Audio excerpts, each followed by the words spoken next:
Hello, welcome to the Candid Thoughts Podcast show. I'm your host, Isabella Pasquale, and we are going to ask the hard questions. So I'm joined with Oscar de la Torre, who is a newly appointed Santa Monica City Council member. Newly elected, yes. And he has over 20 plus years of expertise working with children. He's also been the founder of the Pico Youth and Family Center, which has been operating since 2001. We're also joined with Laura Harris, who is an early child development expert, and she's been helping hundreds of children for over 5 years. I have a couple of questions right here. And can you both explain how the LAUSD education economic systems work? And I understand that school districts, they receive some funding through property taxes, and that sets specific demographics at a disadvantage by default. Laura, if it's okay, can I go first? Okay. I served on the school board here in Santa Monica for 18 years, Santa Monica Malibu Unified School District. So, I don't know all the details of how LAUSD works, but generally speaking, I can speak on like the budget, for example. Most school district budgets, 85% of the budget is allocated to staff. The staff breaks down into two areas, two sections, let's say. In LAUSD, there's probably more bargaining units, but let's say in my school district, there's the certificated, which is the teachers. So there's like the Santa Monica Malibu Classroom Teachers Association, CTA. In Los Angeles, LAUSD, I forgot the name, but I think it's the Los Angeles, it might be just Los Angeles, I can't remember the exact name of the union, but anyway, 85% of a school district's budget, and most school districts are the same, is allocated to teachers. So we call them certificated staff, anybody who has a certificate, and then also to anybody else that's not a teacher. So like, support staff, custodians, specialists. So so it's important to note that most school districts, 85% of the budget is tied into staff. So if you're gonna reduce or increase staff, reduce or increase the budget, it's gonna be about people. And then the 15% is for books, supplies, all that kind of stuff. So it doesn't leave a lot of money left, in every school district budget. Sometimes people say, well, wait a minute, how does the school district have all this money to build? I see all this construction going on, and then we're still making budget cuts and laying off teachers. That's because the capital part of the budget, so all the money allocated, like bond money, allocated for school construction, is separate from the general operating budget. So that's why it's real important, for people to understand that there's two separate pots of money.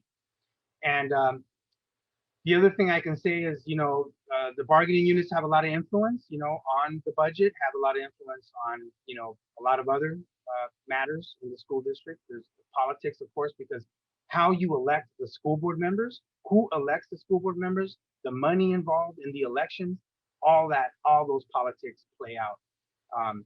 And so that's, in a nutshell, I guess. I don't want to go too deep into it, but I'll leave it at that. I will just briefly mention that I have more experience in private schools. So the way private schools actually work is they have fundraisers, and they also have donors. And then they have a board that donates money towards the funding of the school. So it's a little bit different than public schools. And in that case, they're able to raise more money than public schools. So I would say that it definitely distinguishes the public system versus the private system. And if independent schools are able to raise more money than the public schools, then that affords those students more opportunities with resources. So yeah, no, go ahead, finish up. Yeah, if you want to chime in. So that automatically economically distinguishes public school versus private schools. And so in private schools, since they're able to raise more money and do so independent of the government, that allows them to be able to buy resources as far as books, technology. Teachers are probably getting paid more in private schools because the funding is completely independent.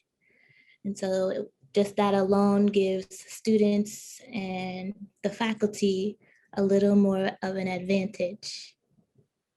It's really important what Laura's talking about is the disparity in money, right? Like how she's talking about how private schools can access more money than the public schools. Well, within the public schools, there's also a lot of difference.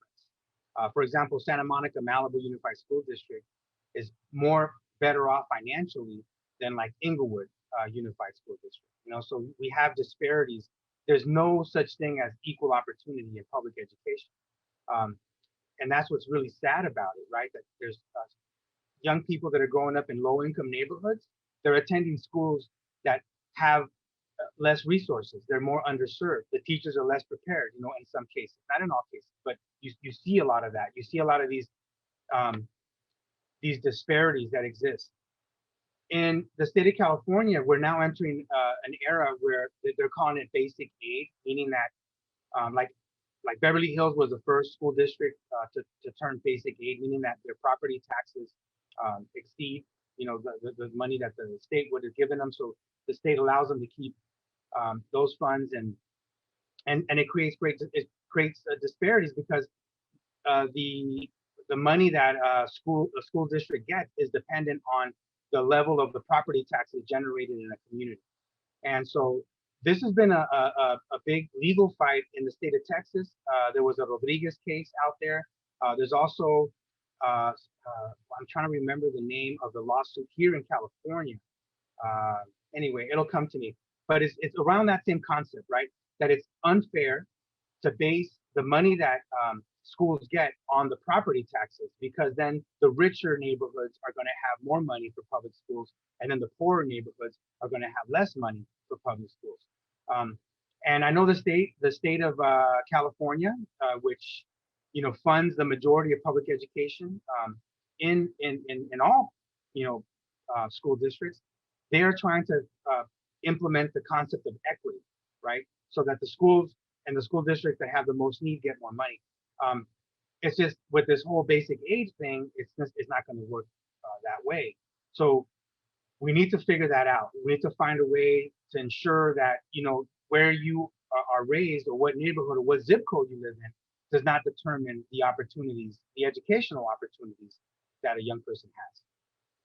And regarding school districts, there is the subject of redlining, which has a history of being very discriminatory against specifically minority groups, as well as those who are socioeconomically at a disadvantage. So Oscar and Laura, if you know the history of redlining, would you mind telling the audience a bit about that, who may not know? I'm trying to understand, you know, I kind of lost my train of thought, but essentially I think what's real important here, you know, in you look at like these patterns of racial segregation, you know, like where, like, let's say in Santa Monica, for example, if you were Black or Mexican or Jewish, you would not be able to buy a house north of Montana in the 1940s, the 1950s, you know, and those were called like deed restrictions or racial protective covenants.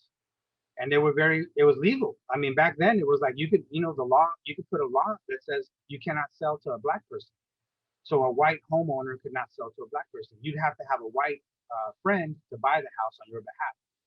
And so that's where you see a lot of these patterns of racial segregation throughout, you know, Los Angeles. You know, what's really interesting, and I learned this later, is like cities like Inglewood used to be all white. So cities like Inglewood were like the white suburb, you know, of the downtown core. I mean, you look at downtown Los Angeles, for example, people are moving back to the downtown, and there's gentrification and the demographics are changing. But at one point in the downtown sector, like white folks moved out because they didn't want to be around all that, and they moved out to the suburbs. So Inglewood, for example, was a suburb of like Los Angeles, of downtown LA, and those communities were mostly white. I didn't know that. Sort of like Compton as well. Compton was also a city that had a sizable amount of white residents. Desegregation, civil rights movement, you know, Black folk, Latinos, others started moving into these communities, and then white folks started moving out to the suburbs like Simi Valley. Like they started getting pushed out of like what became sort of like LA and like the urban sector.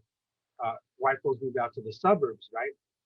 And you see these patterns of racial segregation, which impacts a whole lot of things, right? Insurance rates, a bunch of stuff. Banks, use that information, and it impacts people's even insurance. So anyway, that's kind of the history, a little bit of what I understand.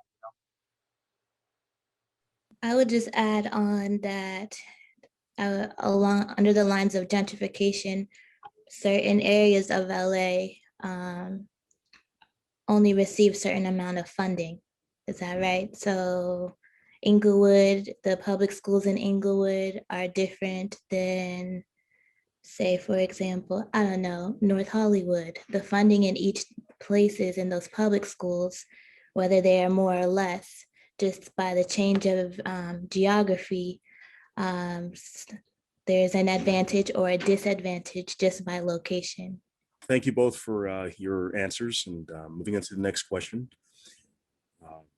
Regarding early childhood development, what are the best ways to teach a group of children with differing mental health conditions? I think it's important to identify what those mental health conditions are early on.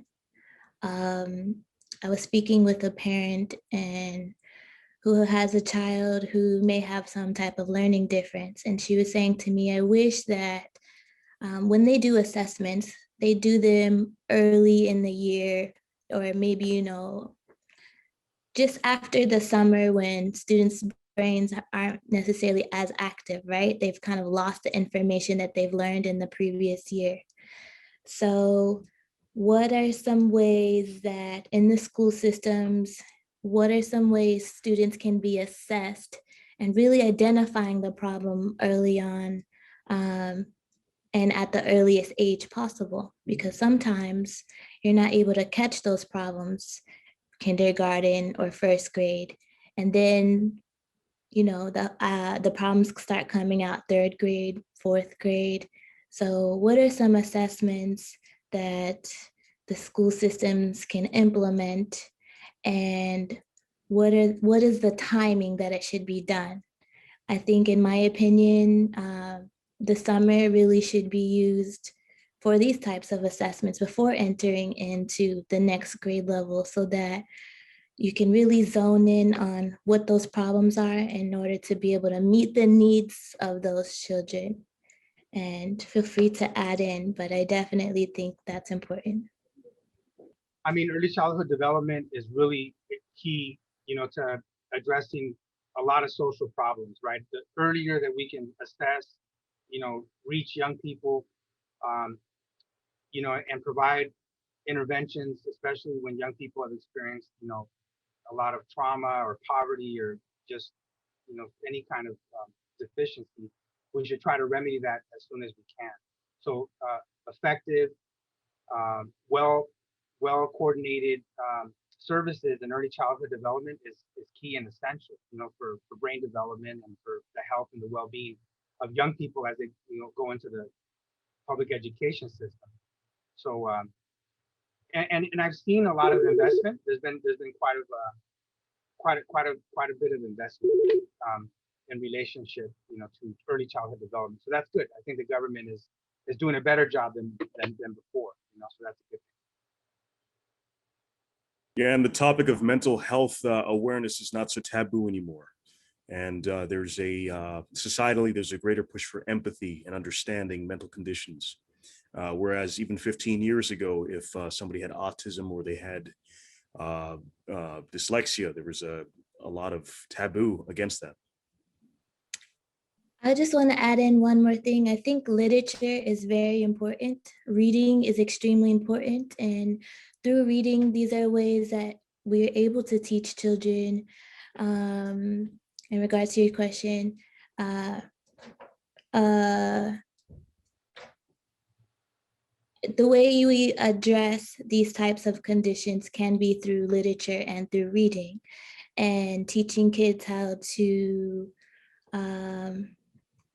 understand themselves and identify themselves, like who they are, how do they feel through reading. And I think that's really important because a lot of times parents aren't taking the time to read to their children at a young age. And I have personally seen how effective it is to read to your student starting kindergarten, first grade. Don't wait until third grade to start either reading to them or have them read every night. But through reading, students can learn about different things emotionally. They're allowed to be creative. They're allowed to dream. They're allowed to explore. But if you start that at an early age and plant the seed in their mind for growth, then that sets them up for a more successful future as a child. So I think to answer your question, how important it is to have literature involved in the everyday process of the child's life, whatever they're doing. Yeah, I want to support what Laura's saying. I'm a father. I have two boys, and it's really important to read at a very early age. For them to see you reading as well. I have books in the house. For my kids to see that that their parents appreciate knowledge, appreciate reading. That we enjoy it. But reading to kids, I agree, is really, really key. One thing that there was a study that showed that the difference between like Latino and Black youth and white youth and it was a whole issue of some children, white children or children with more affluence. I'm sure it's not just about race, but it's also about class.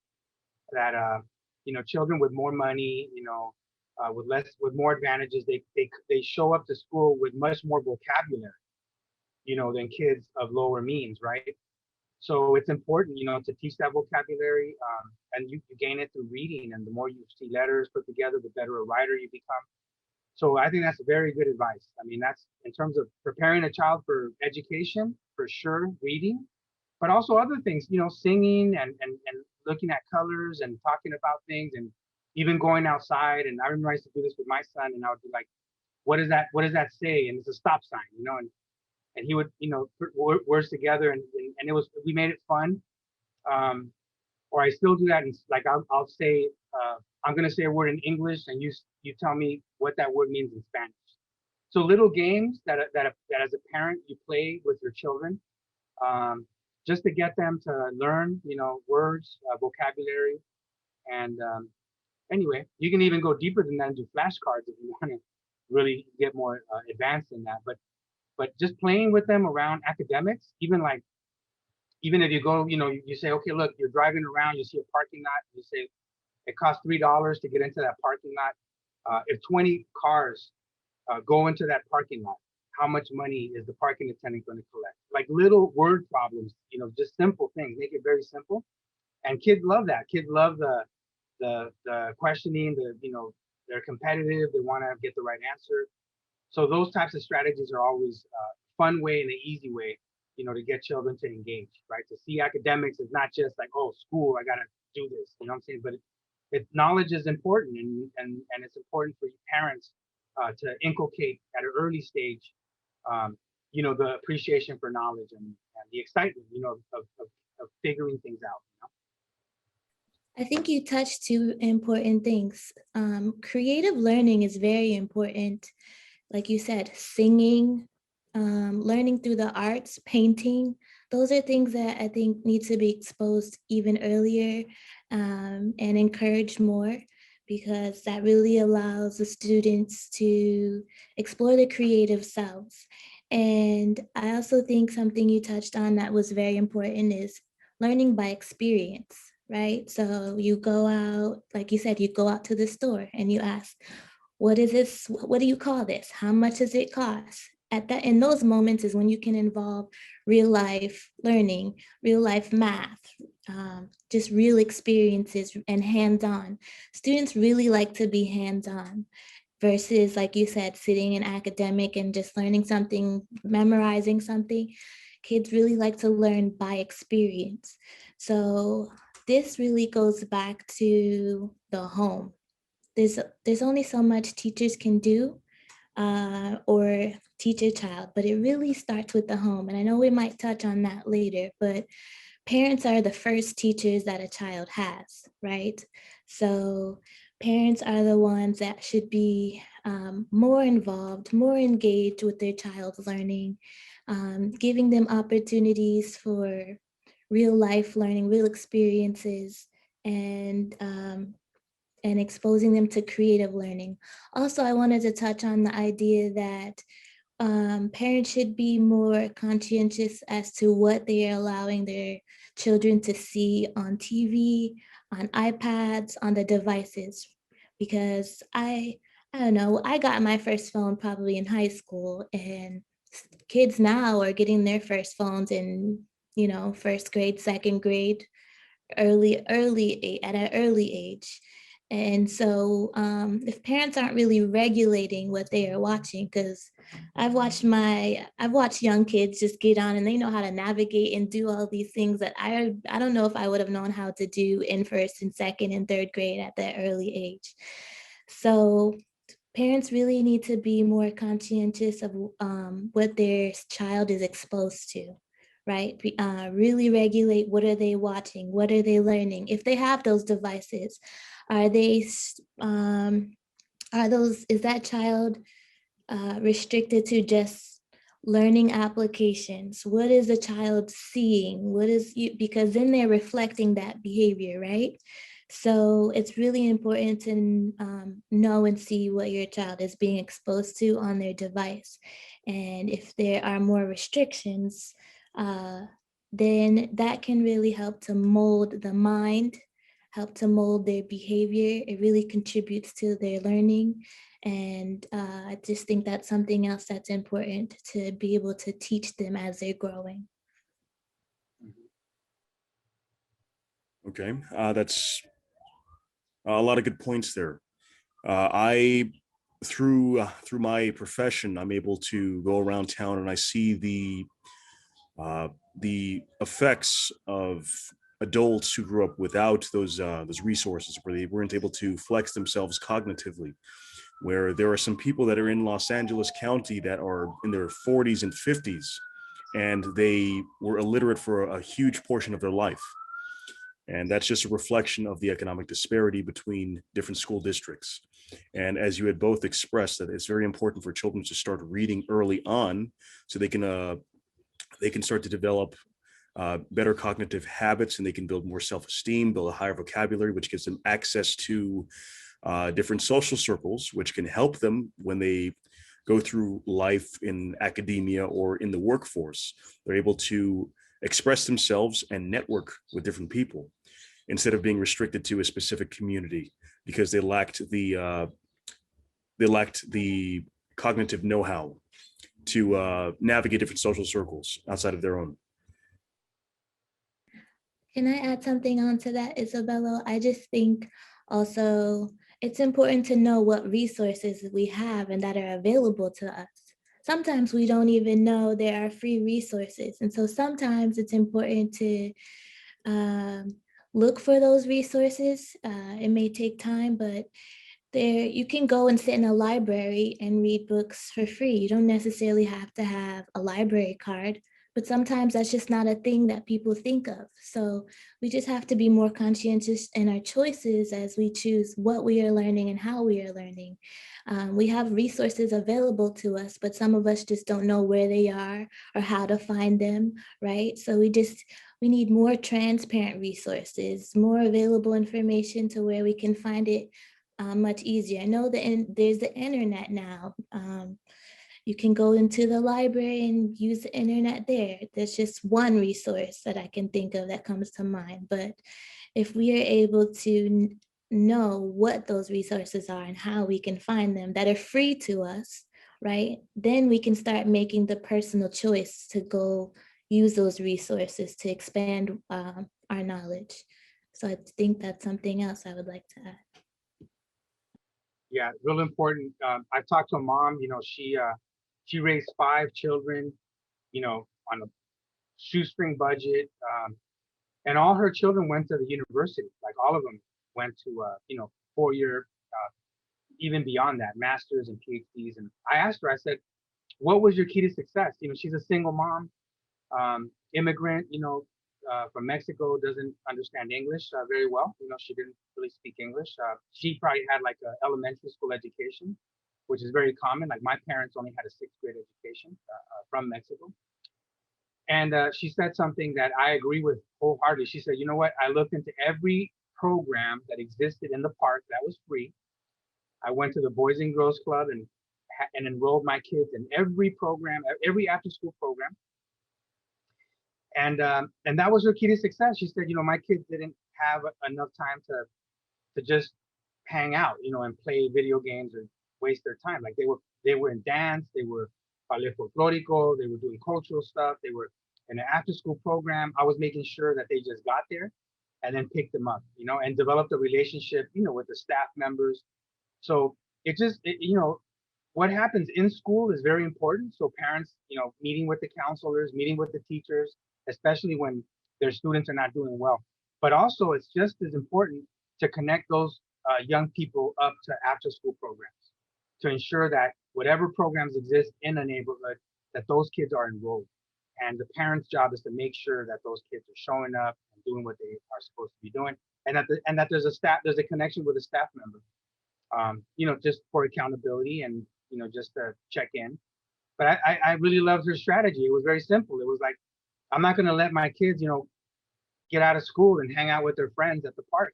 They're going to be in some type of structured program, being supervised, having fun, enjoying themselves, developing, some skill or participating in the cultural activity. So that was a really good strategy, that I also endorsed. I agree with you. And I think this is something I just may reiterate throughout the podcast, but it really starts with home and the parents and what they're conscientiously choosing for their child.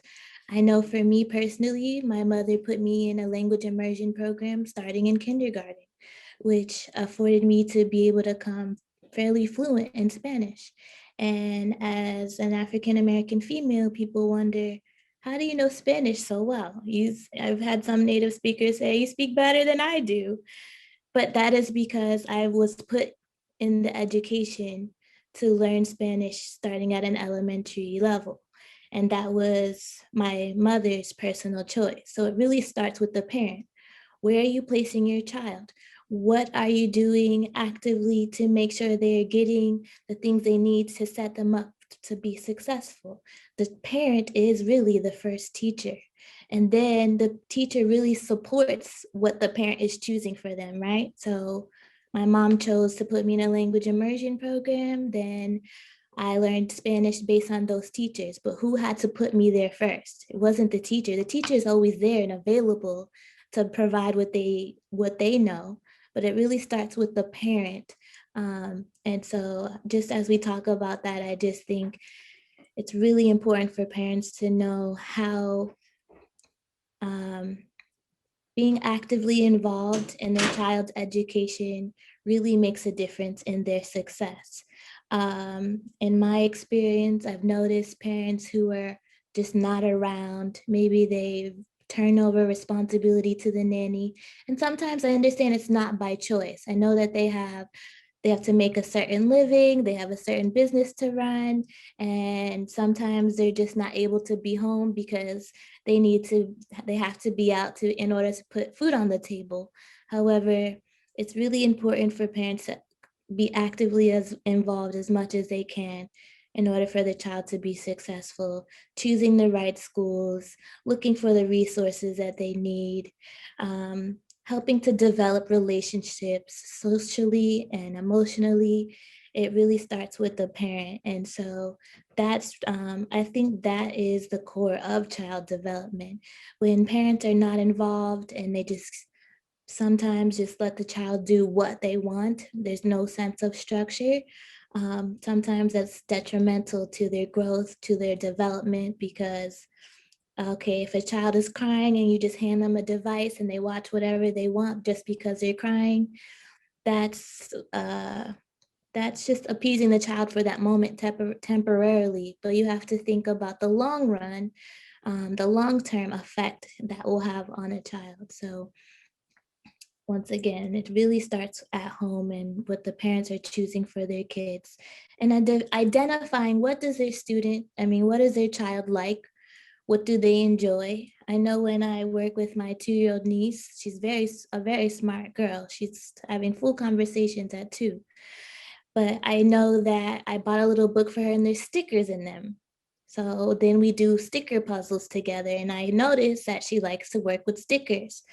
So that's just something I explained to her mom, that she loves stickers. Start seeing what she can do with this. Start identifying certain things that your child really enjoys. If they like to color, then it's you can identify what their gifts are sometimes at an early age, right? So you can see if the child loves music, if they're they're at 2 years old, if they love music, you can see that. You can put on a song and the child may sing out their heart and you can see that. Or you might put something creative in front of them, drawing, painting. It's important to identify at the earliest age possible what that child likes in order to expand their skills, expand their gifts and their abilities. Laura, would you say that there's a direct correlation between parents' involvement in the children and the performance of children in school, and not to mention the emotional consequences and possibly antisocial personality disorders that may stem from from dealing with absentee parents, regardless of the socioeconomic background? That's a really great question, Isabella. I absolutely think there is the parent being involved in a child's life does affect their performance. So I will give you one example. A parent who is in constant communication with the teacher. How's my child doing? What is their grade like? Where are they academically? What do they need to work on? That once that communication starts and it's continuous, then that definitely sets up a child for success, right? Versus a parent who assumes their child is doing well. They're not communicating with the teacher. They're not really checking if the homework is done. And parents come home and they say, is your homework done? And the child may say yes. And then the conversation ends there. They don't really know if the work has been done, right? Children are precious, but sometimes they lie. Yeah, I did my homework, but the homework's not done. And then what happens? There's a test the next day and they didn't study for it. So if there is not someone overseeing their work, which is really important that parents do, if there's not someone overseeing that, then that's one step of failure, I hate to say. If there's a better word I can think of, I would use, but a student will go in the next day and take their test. They didn't study for it and nobody saw that they study for it. And then that can become a habit or a pattern, right? If the parent is not choosing to be involved in their academics. And sometimes there's a lot of pressure on a teacher, I would say, because a teacher has to take care of 30-something students, right? So if the teacher had continuous support from all of the parents in the classroom, then there's more of an opportunity for the students to be successful, right? Because who knows the student better than the teacher and the parent? And if they work together, so a lot of times there can be resistance between the teacher and parent. But if teachers and parents actually became more of a team to work on the success of their child, then you will see more progress. You will see an increased growth for the child. But when the parent is not involved, sometimes the teacher may not pay as much attention. It's as far as the relationship between the teacher and the parent is what really directly affects the child. And that can be academically and even emotionally as well. I know how important it is for some kids to just have their parents sit with them, to do their math homework, even if the parent doesn't know how to do that math, because I've seen parents say, I don't know how to do this math. I did math, third grade, fourth grade math so many years ago. I don't know how to do it. That's okay, but at least if you sit with the child and see if you can support them emotionally, that can make a difference even in their progress. But you don't want a child to feel left alone, that they don't know how to do it, they don't have any support. I also want to point out how important it is for students to be able to have access to tutors, right? So tutors can be that support to a child where the parent feels like, I can't really help. So I think it's important that parents also get tutors involved. And it goes back to that idea that it takes a village. It really takes a village to help and support a child. So whether that's a tutor involved, the teacher involved, a parent involved, a specialist involved, you do what you can and what you can afford to be able to really support your child. And one other thing I will say is that the grading system directly affects the emotions, the emotional side of learning, right? And so, getting an A correlates to sometimes being happy. Get an A, you'll be successful, you are happy. But I think sometimes it's important to be careful to make a child think that they are boxed around this letter grade, or they are their capacity is based on this letter grade, right? Because sometimes it could be the way the child was assessed. It could be the way a document was set up. It could be a lot of things in an assessment, or the way a child does a project doesn't necessarily, if they get an A or a B or a C or a D on those assignments, it doesn't really mean that they are not smart or they are incapable or not creative, or right. So I think it's really important to understand how grades directly affect a child's emotion, and in order to achieve those in the system, what can parents do to support that child? Because there is a sort of box that we kind of have to go by in the academics. Well, going back to the it takes a village part, it does take a village, and I've seen a lot of fractionalization of the family dynamic, where a lot of children are isolated in their homes. They're not really involved with their parents. Sometimes the parents are workaholics, either because they have to be at work. They're migrant contractors, so they don't have time to be in attendance of their children for school board meetings or to help them with homework, since they work long hours. And I've personally seen, as a consequence, some children in lower socioeconomic environments, they will turn to violence to fill that void of absence. Not to mention that there are some psychological issues that can resort from this, such as antisocial personality disorder, some sociopathy, and other recidivistic habits they may have seen from a relative or emulate from a figure in their community. Oscar, do you have anything to add to that? Well, I think,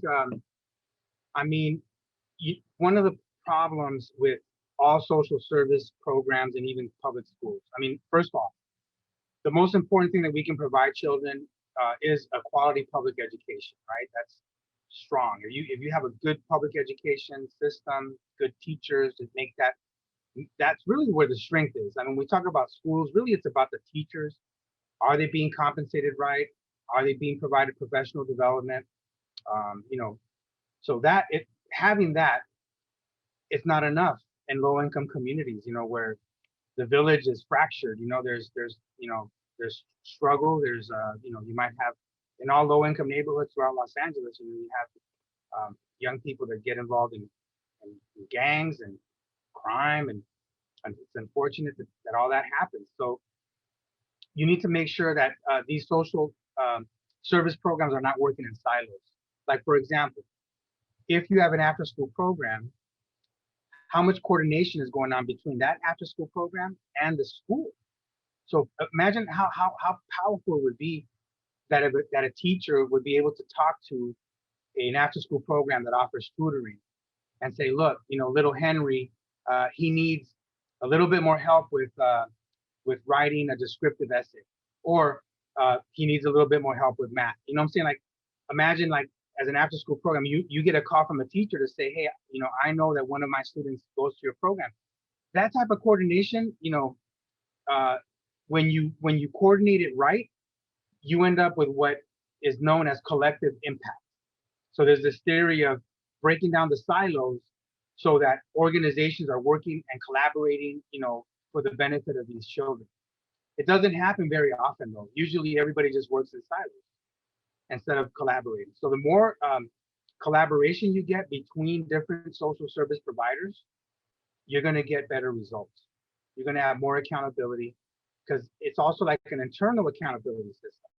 People, it's like now the after school program knows, hey, this one child, I know his teacher, and so, and you can even break this down. Even we started here in Santa Monica with a program called the Youth Resource Team, and it started because we had at-risk youth. We saw the recidivism, a lot of kids going back to jail that get in trouble, and you see that there's a pattern. I think it's like 70% of everybody in LA County jail, like they're going to return like in the next 2 years.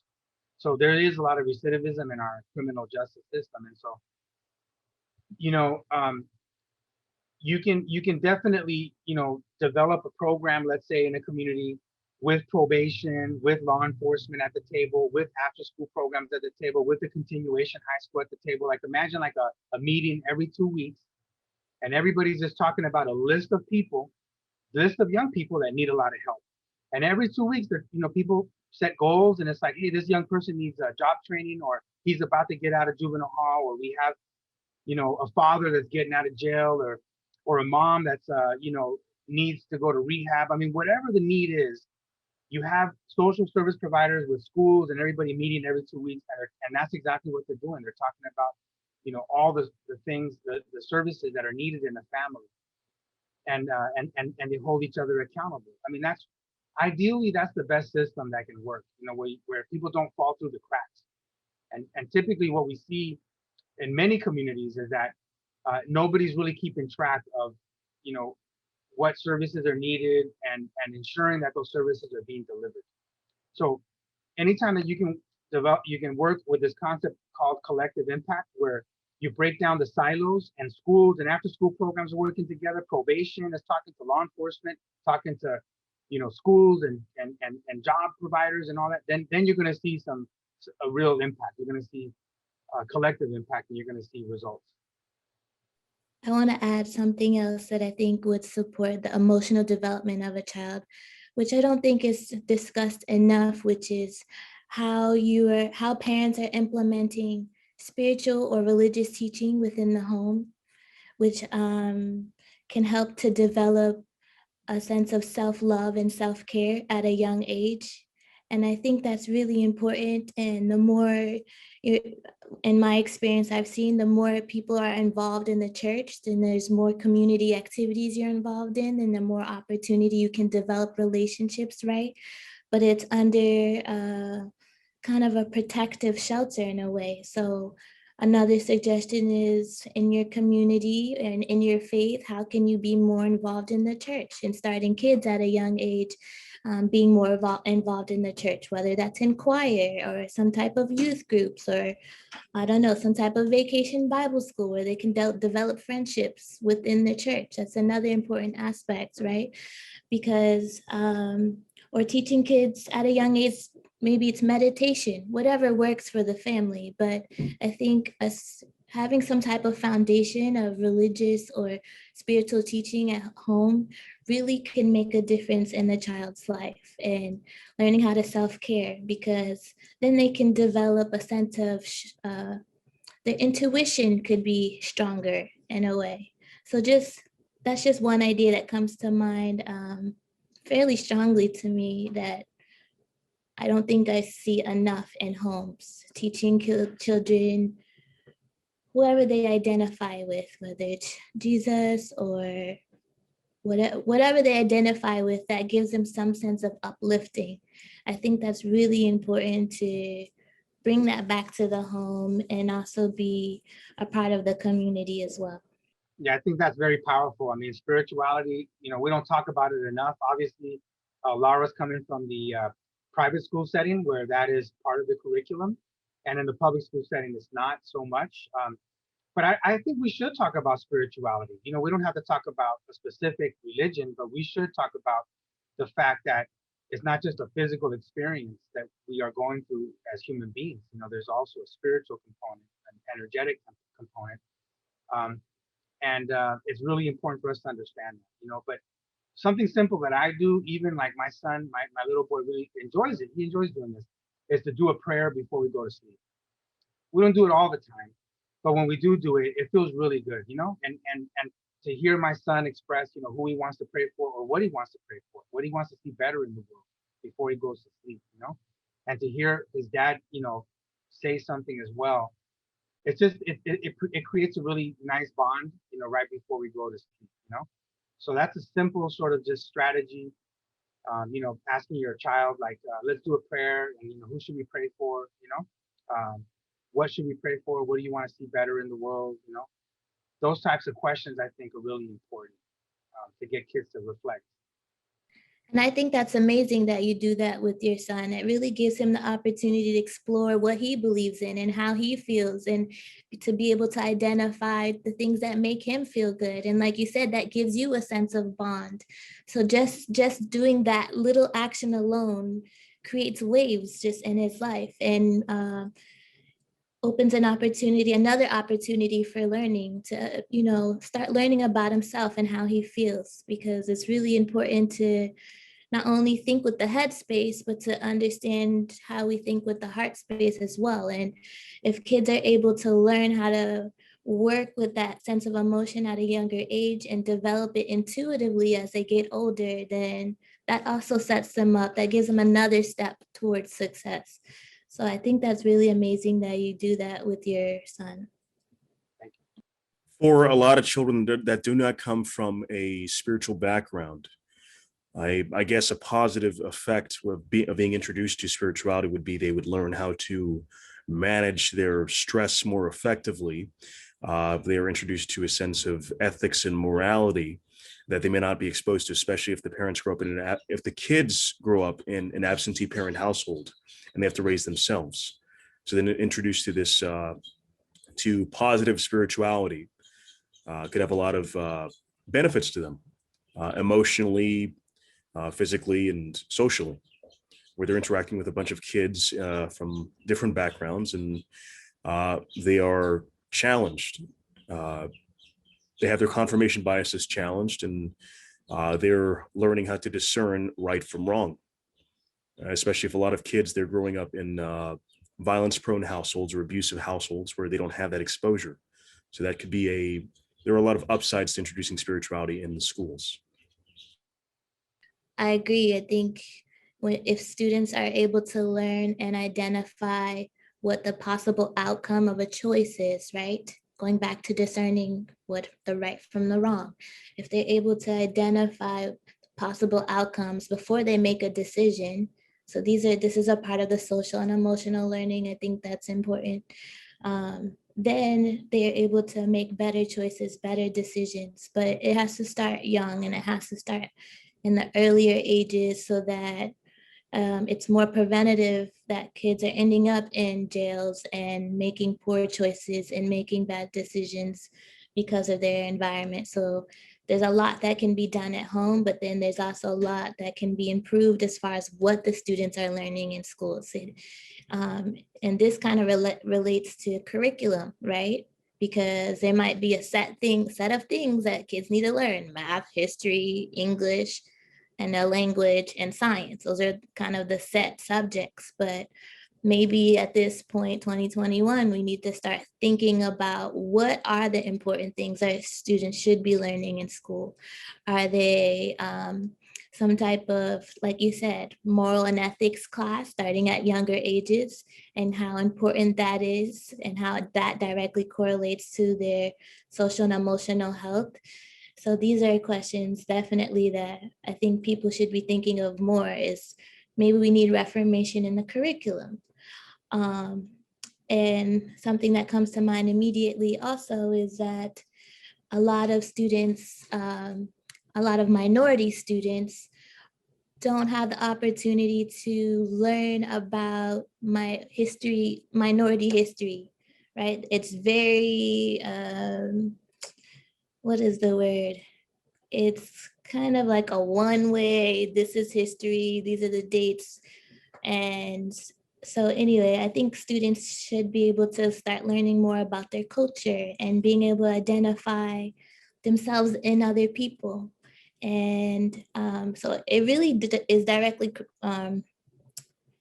connected to curriculum, I would say. Curriculum and how they're learning, what they are learning, how to identify the right choice from the wrong choice.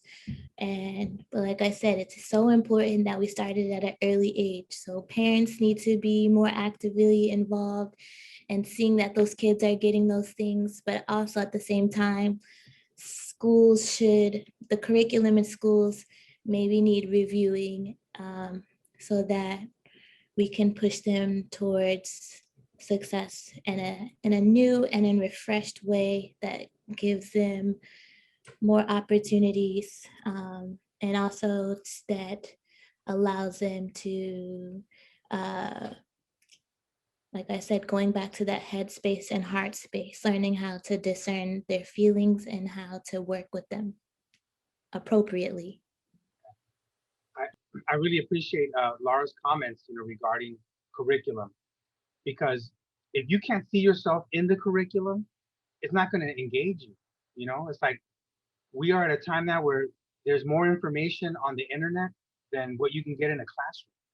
So kids, if they go to a classroom and they talk about U.S. history and you're Black or Latino or whatever you are, and the teacher isn't talking about who you are and your people and your experience and your positive contribution to the development of the country, but yet you go online and you find out all this rich information, you're going to look at your teacher differently, right? You're going to say, well, this person is not really educating in a way that's inspiring me or even acknowledging me.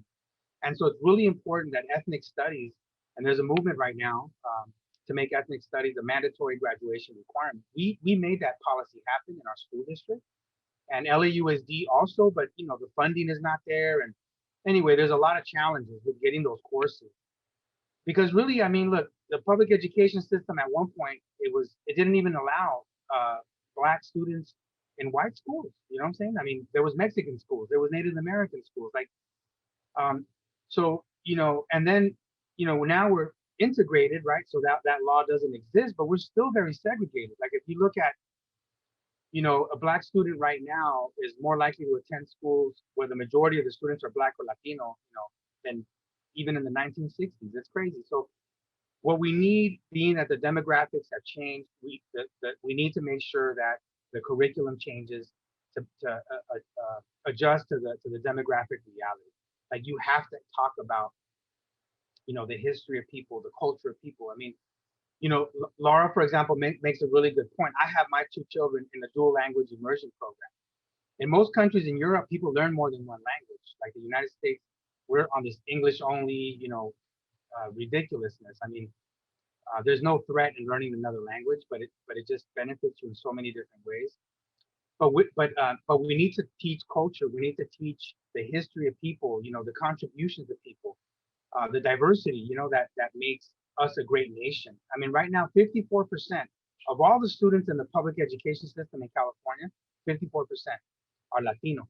So that's not even talking about any other group. But if you add African American, Asian, and so forth, I mean, people of color or minorities are no longer the minority, right? We're now the new majority. And so we need to make adjustments to our public schools. That's why, like in San Francisco, they're changing the names of schools. I mean, here in Santa Monica, we don't have one school but one that we named recently, the Michelle and Barack Obama, like, Center for Innovation. We still don't have one school named after a Latino in our school district, or Mexicano, let's say. So the progress is slow. We passed a policy to make ethnic studies a high school graduation requirement. Progress is slow. Even though you change policies, there's still resistance from people who really are questioning, like, is this important history? Like, is this important stuff that we should be teaching? So, we have to make sure that our kids see themselves in the curriculum, see themselves in the staff. Like, you can't have a school that's 89% Black and not have, at least 50 to 60% of the teachers being Black. Like, that, it just doesn't work. You got to have diversity in your staffing pattern to meet the needs of that demographic. The same thing with the naming of the schools. And I think what's happening right now is that in our country, we're having an awakening where people are starting to realize, like, wait a minute, if these are public institutions, we should see ourselves in those public institutions at all levels. And if not, then it's not for us. I was in Ireland one time, and there's a big conflict in Ireland, in Northern Ireland in particular, right, with the British, trying to colonize Ireland and take it over and so forth. Anyway, long history there.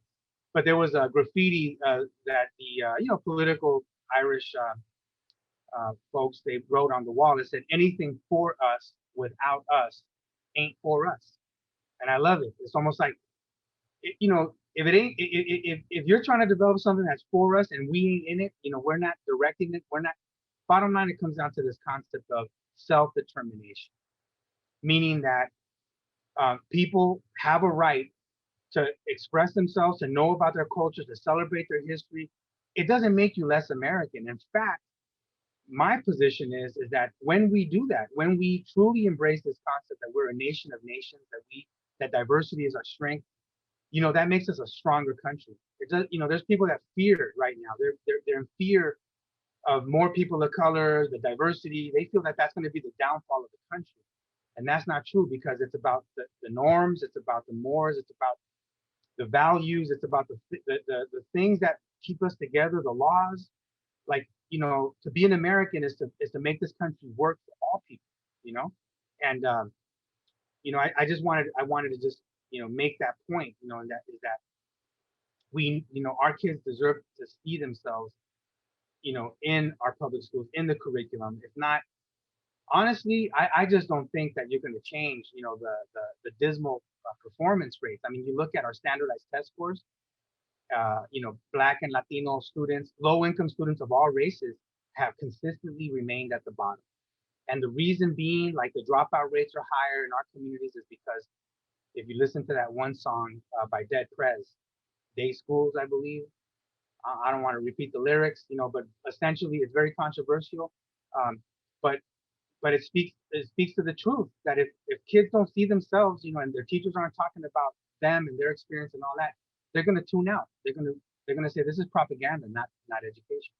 I just want to agree with what you're saying, that when I visited Kenya many years ago, and a side note from that, some people even today think Africa is a country, right? So going back to that idea of curriculum and culture, what are we teaching kids in schools? But going back to my first idea, when I visited Kenya, many people in Kenya knew at least 3 languages, whether it was their tribal language, the national language, and English. So I definitely agree that America could, or the United States, I should say, could use more improvement with language development outside of English. I think I'm seeing it more in California. When I was younger, I didn't see it as much. As far as other languages being offered, it was always English and Spanish. But I know that here in California, at least independent schools offer Mandarin, offer other languages, and how important it is to learn another language, because not only does it connect you with people from another culture and allows you to communicate, but it also is proven that when you learn another language, you actually perform higher on certain tests, on standardized tests. Your IQ is higher. So definitely learning another language is extremely important as far as child development. And if students can start that early at a young age, then it will definitely create more opportunities. And something else that I think should be more active in the curriculum at a young age is actually entrepreneurship. You're seeing now kids more at a young age who are becoming young entrepreneurs, but that also is because the parents at home have been actively involved in their growth in whatever business they're developing, right? But if that's something that could be more integrated in the curriculum at school, because we want to set students up to be successful in their future, in their career. And sometimes, and maybe you guys identify with this, you can probably think of one subject that doesn't necessarily, that you had at a young age, that's not something that you use now, right? So maybe there are subjects that students should be exploring that will help them to be successful in the long run and in their career, as we learn to identify what are their gifts, what are their skills, what are their talents. Because what happens is a lot of students get to college and they're like, I don't know what to do. I don't know what I'm capable of. They've just learned these certain subjects in the system and haven't been given the opportunity to explore what's the best in them. So I think definitely I am just reviewing things in the curriculum that really set up young children to be the best that they can be, and providing more opportunities in the arts, and providing more knowledge for entrepreneurship at younger ages within even the public schools and even private schools, because some private schools, even though they have more funding, they're still following the same curriculum base, right? The same curriculum foundation. So just because they're a private school, a lot of the kids are learning the same things. So in private and public schools, there should be a new way or some way for students to learn outside of those 5 basic subjects that are mandatory, so that they could really grow and progress. And because, right, kids are the future. And if we start teaching them politics even at younger ages, allow them to really understand the difference between Democrats and Republicans at younger ages, because the mind is such a sponge at a young age, and children absorb everything. And so the younger we can do it and the more we can implement at a younger age, I know they already have a lot of pressure on them to learn numbers and how to read and to write in maybe the 1st and 2nd grade. But finding the appropriate age to implement those things, so that by middle school, because once you get to high school, 4 years goes by fast. When you guys say 4 years is just a breeze, and then you get to college. So we want to be able to have students get to high school feeling like they know who they are, feeling like they are confident in who they are and how they feel about themselves. And but I also think it does have a lot to do with the grading system. I would prefer that, obviously it's more work on a teacher, but instead of an A, B, C, or D, there should be more so a sense of feedback, right?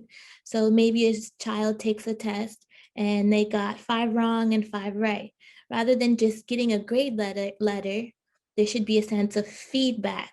So, okay, you got these 3 wrong for this reason, and then identifying what the child needs in order to be able to be successful on that test or be successful in their academics. I think conversation and feedback would be more supportive to the emotional side of learning, because some kids may see a C and just shut down. Oh, I failed and I don't want to do anything, just from the letter grade, right? Versus if there was a conversation, this is what needs improvement. This is why you did this. This is the progress that you need, right? So I think the grading system also could use some form of reformation, because a letter grade really affects a child's emotional health, and also affects a parent's emotional health. If you don't get these straight A's for the next 4 years, I'm not going to pay for your college. With we don't think about how that directly affects a child, right? So I just think it's important not to put a child's capability into a letter grade, because sometimes, however they perform academically is not really reflecting their ability or their skill. Something could have happened. They could be affected emotionally by something which affected their overall performance. So I think the grading system is something we could look at and consider as far as the growth, as far as students growing emotionally and academically simultaneously. So some great points, Laura. And Oscar, what reforms would be effective to improve the education system, both economically and curriculum-wise, from your perspective, now that you're a newly appointed Santa Monica City Council member? Well, I mean, I've been working for 18 years on the school board to answer that question, and so the most important thing that you can do is provide quality high instruction to children.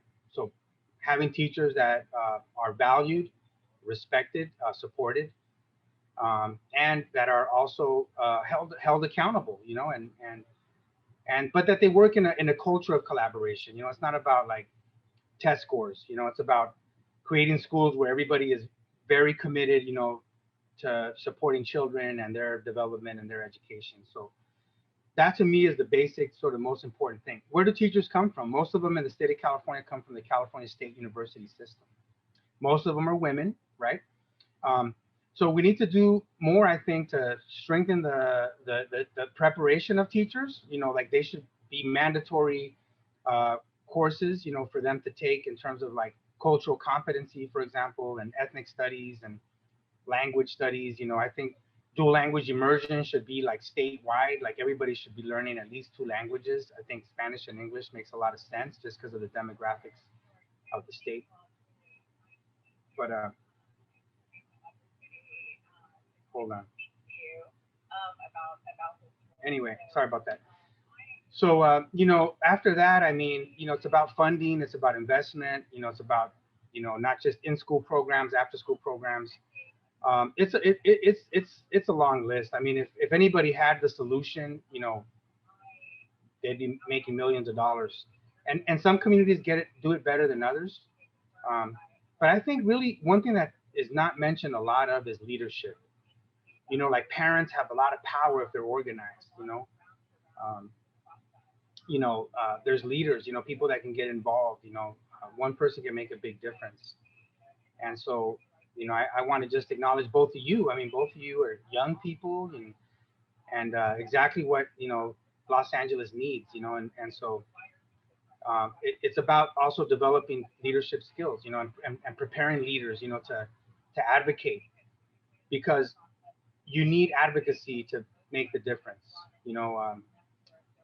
Parents need to be organized, to have power. They got to get involved in elections. I mean, the school board is what makes the decisions, right? So if parents are organized, and it doesn't take a lot, but let's say, a good number of parents, like if all the PTAs, start organizing and getting involved in the elections, it'll make a big difference.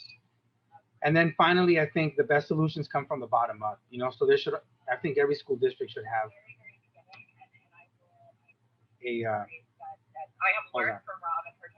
like a task force, like there should be a African American Student Achievement Task Force, a Latino Student Achievement Task Force. Like we should never shy away from looking at problems and getting people that are closest to the problem to be developing the solutions. So those that are closest to the problem should be, in the driver's seat in terms of developing solutions. They should be bottom up. Except, usually though it's top down, it's like the superintendent, and so forth. And a lot of times superintendents are very disconnected. The average stay for a superintendent in any community is 2.5 years. Think about that. They're very transitory. They don't stay long enough to even know that community. So, you got to have an engaged group of parents that are always advocating, that are, fighting every year to change the curriculum, to ensure that high quality instruction is happening, that there's a strategic plan in place, right? and that we're holding people accountable, that the school board is actually getting reports. I mean, think about it, the school board makes it mandatory that every year the superintendent and the staff has to give a report, on student achievement, but also specific things like diversity in hiring or the ethnic studies classes, how are they going, or whatever it is that the community really values. Having those standardized reports on an annual basis can help in holding people accountable. So I'll leave it at that. And I got to run really quick because I have another meeting that just started up talking about the city council. I need to get on that. So I really appreciate you. I'll be back anytime, Isabella, whenever you want me back. Laura, it's really an honor to meet you. Thank you for all your good work. Mucho gusto. Y un placer. And maybe one day we get to meet each other here at the Pico Youth and Family Center. You're invited, Laura. Me encantaría conocerte y verte en persona aquí en el Pico Youth and Family Center. Muchísimas gracias. Y nos vemos un día. Claro, okay. Gracias, Isabella. Thank you so much for your time, everybody. And we will continue to push forward and spread the word.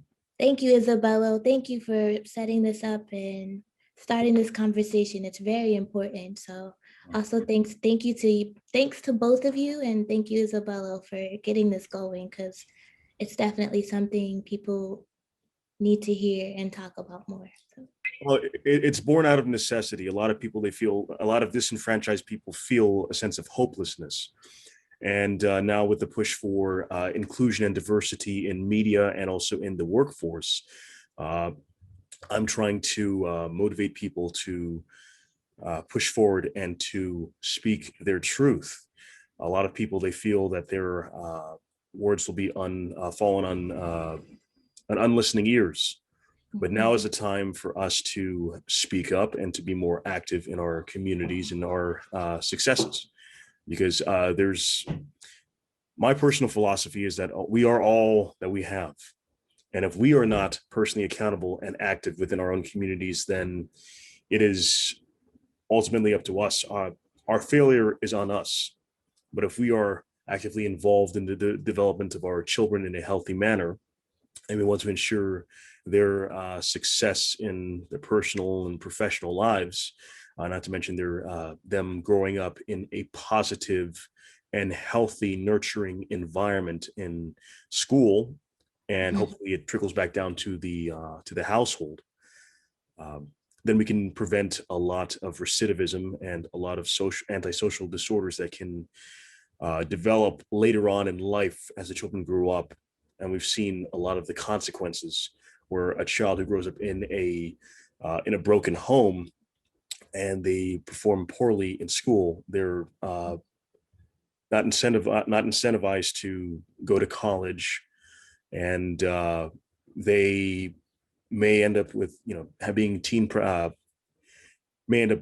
parents, and they are in this trap, and it's this recidivistic cycle that we're trying to shine a light on, and hopefully inspire people to take action, be more involved in their children's lives. Even if you are a migrant worker or you're in between industries now, especially with the pandemic, a lot of people have to pivot. So now we're advocating for people to be more involved in their children's development so they can grow up with more options instead of being relegated to just their environment, like a lot of generations have been restricted before. Well, something I was thinking about before Oscar left us was that what are other support systems that we can provide for parents? Because a lot of times I was saying earlier, it starts at home, but sometimes it's not that the parent doesn't want to be involved. They just don't know what to do. They don't know where to start. They don't know who to talk to. Maybe they don't have enough money to afford getting their child into some type of activity that can support their growth and learning. So something else that I just want to ask out loud is, what support systems can we provide for parents in order to set up our kids to be successful? And are those branches that we can add within the school system, right? So you might have a counselor that students can go to and talk to about their emotional health. But what do we have for parents, where maybe a parent goes to a certain branch within the school where they can talk to some type of specialist that can guide them in the right direction for resources that they need, or suggest certain activities they can do for reasonable prices. Someone that can really support the parent that ultimately will support the child at home, right? So that's going back to that idea of it takes a village.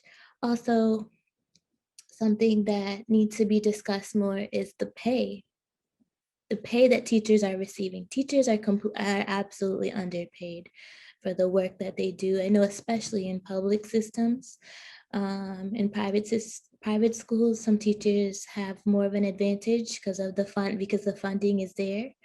But there definitely needs to be more advocacy for increase in pay, because and I think parents are seeing this now, and more people are seeing this now during the pandemic, um, how much a teacher really does and how much it really takes to be a teacher. It's not just standing in front of a classroom and giving a lesson, right?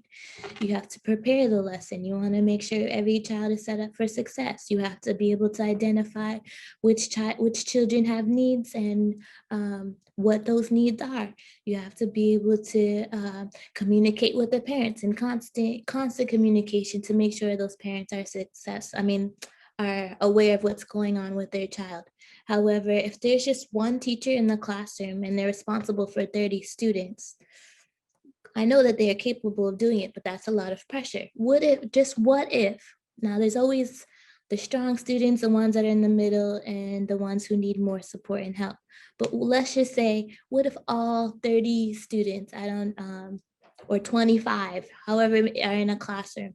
What if they all need some type of support or help or communication? That within itself, I know people spend a lot of the day hours just sending emails, right? So take a teacher, for example. They're teaching all day, disciplining the child, planning a lesson, and then let's just say, what if all 25 kids, all 25 parents need some sort of email and communication? Obviously, that's not always the case, but what if? And there's only one person to be able to send out that communication, right? So there's just a lot of pressure, I think, that's on a teacher to be able to support multiple children at a time, in addition to the other responsibilities that they have. And so I definitely think there should be more than one person in a classroom, regardless of how capable a teacher is, because then it really helps to divide whatever is needed. And I mean that when I say that, I mean maybe there are some kids at a higher level within a certain subject, and others who need certain support. Now, if you only focus on the ones with certain support, then the ones that are at a higher level are kind of left behind in a way. So finding better ways to support a group of students in a classroom to make sure everyone is successful, right? And for some subjects, it may not be as necessary. English, you just write papers. I don't know, but it's just something I think should be looked at and needs to be questioned. Right. And going back to the point of teachers being undercompensated, they're also severely underappreciated. Now, in our culture, we glorify athletes and musicians, and they do have an impact on children, but not a direct impact as an educator would on children, especially when the educator is involved with them on a daily basis throughout the week. And I'm not sure how it is in the private school sector, but in public schools, a lot of teachers, they have to dip into their own pockets for resources for the kids, which that should not be the case. There should be more funding allocated towards those programs. But Well, I'm going to kind of answer your question, at least from my experience and what I've seen. Private schools, teachers have more wiggle room. The school actually does pay for supplies and technology and so forth, but it depends on how wealthy that school is or how much money that school is. Obviously, the wealthier, the more opportunity and more wiggle room they're able to buy supplies and resources and technology and pay for their staff and so forth. So it really depends on the money that is there. But I know that in my experience, you, at least in a private school, you can buy it yourself, like buy the supplies yourself, and then you'll get a refund by the school. Or you have a certain budget that you're given that you have to work on, right? So in this grade level, under this subject, you have this much money that you can spend, and you can't spend any more. So however you spend it, that's all you get, kind of deal. But I know that's not that's not the case for some other schools. I'm trying to think, for some public schools, right? So there's definitely completely two different perspectives. There's a huge disparity between public schools and private schools. Yes. I think we touched a lot, but definitely I want to advocate for teachers getting paid more. People in public service areas, I know, like, for example, some police officers are not being paid enough. Now, I know there's a big, like, reformation, a lot that's going on as far as the field as far as like police, but I'm just saying as an overall generalization that teachers definitely need to be paid more. And there's certain areas where people are in public service that they really should be paid more. And versus, because it's so important. Teachers are actively involved in these children's lives every day, right? They're really, sometimes some teachers are spending more time with students than the parent is spending with the child. I know there was a time when I was teaching, and after I taught, I would do after school daycare right after, right? So some kids who I'm seeing all day in school, I'm also with them right after school. And so their parents would ask me, can you make sure that my child gets their homework done? Because I'm not going to be able to pick them up until late. So I'm teaching with them half of the day, and I'm making sure they're doing their homework at night, right? But so teachers really give a lot of themselves to students and to their growth. And it's just, I just would love to see that those teachers who actually care and are actively involved in those students' lives. I know some teachers on their off days may go and be with the family of a student, or find a way to support them, or find a way to tutor them. It doesn't just end at 3:15 for some teachers. They continue to help the child evolve and grow and learn on their days off, or just even after that 3 o'clock period, or whatever time the time is for different schools. And so I think it's really important to take that into consideration. And, I'm not sure what the minimum pay now is in public schools, but I'm sure even in private schools, teachers could get paid more. And I just see other jobs that are maybe not as much as public service, so you don't have to give as much, but they're definitely making a lot more. But it's, how did they get there? How do people get to where they are? At some point they were in school. It started with the teacher. It started with learning. It started with education. So these are the people that we should be awarding. These are the people that should be highlighted more on a daily. And I absolutely agree. I think teachers are absolutely underappreciated.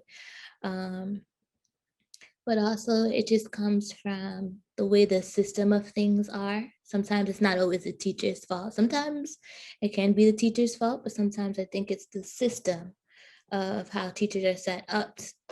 And the way teachers are set up doesn't allow the student to be successful, if that makes sense.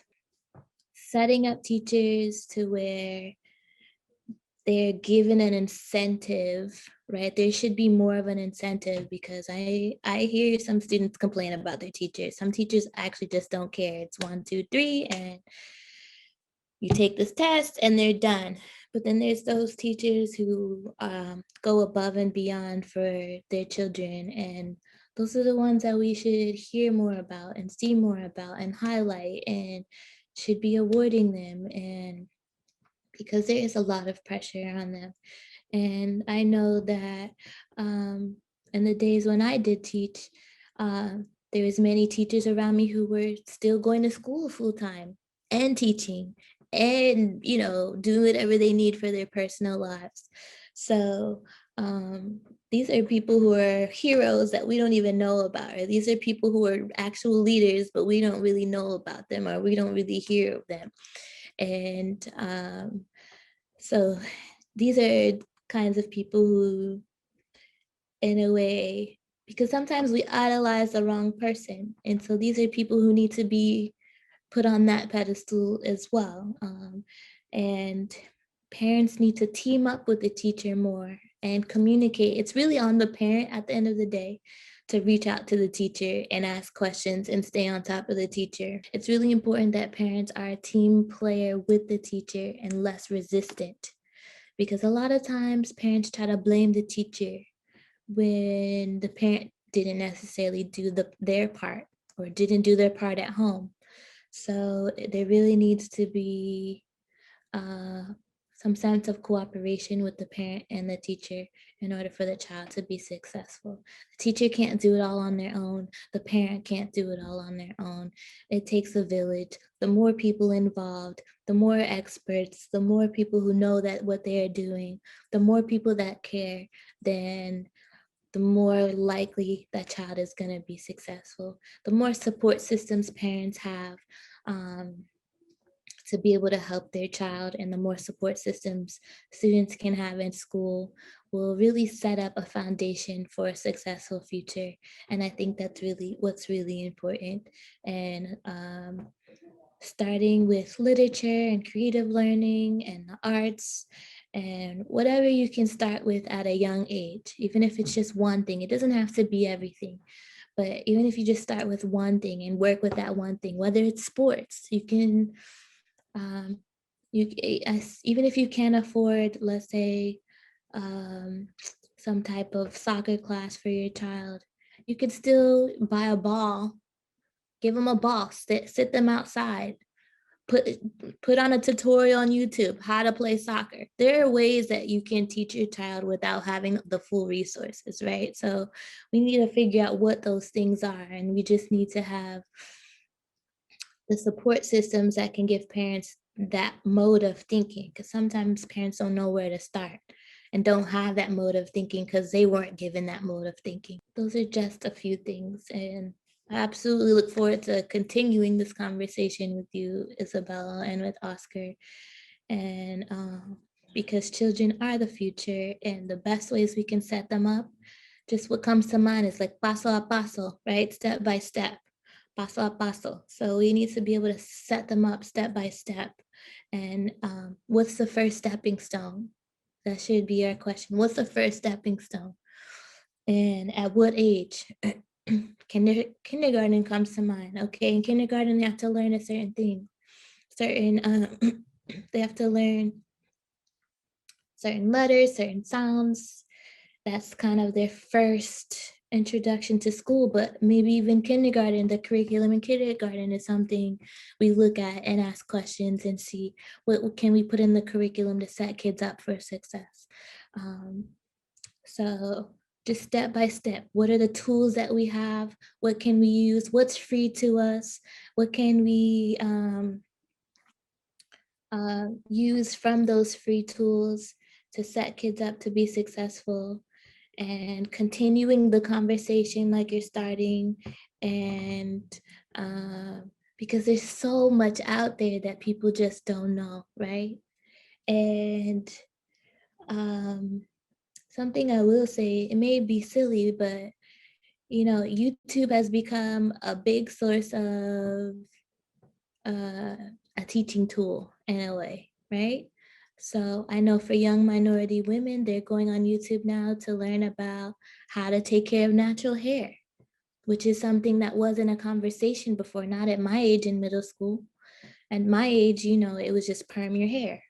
But, you know, YouTube is definitely a great resource for learning things at home. They have lots of videos on there, but we have to, like I was saying earlier, parents have to be conscientious as to what their child is being exposed to on YouTube, but we could definitely use that as a resource to learn things. So anyway, I could probably go on, but I know without Oscar, it's not as fun, and he's more of an expert. Well, But I wouldn't say that. You're an expert in your field, and this has been a fantastic conversation, Laura. But we online, well, YouTube University, as a lot of people are calling it nowadays, that does not that's not a replacement for actual teachers no, involved in the children's development. Otherwise, we have kids addicted to the boob tube, and what happens? The kids are raising themselves, and that's not as effective as having a nurturing and positive archetypal teacher to teach them academics and also right from wrong and social skills that they wouldn't get from staring at a screen only. absolutely. I agree. I absolutely agree with you, Isabella. But I also think there's an importance of learning how to teach yourself, right? How to be able, because actually you bring up a good point. It's important to have that nurturing aspect, but at the same time, I think of those students who, for whatever reason, can't make it to school, don't have access to transportation, don't have access to the things that other students may have with the teacher present, right? So what are some alternative ways to be able to learn? And I think that's another conversation that can be had is, I'm not saying YouTube is the solution, right? But there are some things on there that you can teach yourself. And there's some things in there that you can use, some useful information that is provided to you that you can take and go do yourself, because you don't have maybe I don't know, like I said, transportation to get to school or whatever the case is. So alternative ways to be able to be self-taught and successful at the same time, and what resources you can use based on what you have. So Laura and Oscar, thank you so much for your time. And this is definitely a conversation that we need to be having as a society. And Laura, how can people reach you? So feel free to email me at lauraharris014@gmail.com. And I actually am offering private tutoring sessions for elementary Spanish. And feel free to reach out to me, and I can negotiate rates if needed. Thank you so much for your time, Laura and Oscar. And we'll see you next time on the Candid Thoughts Podcast.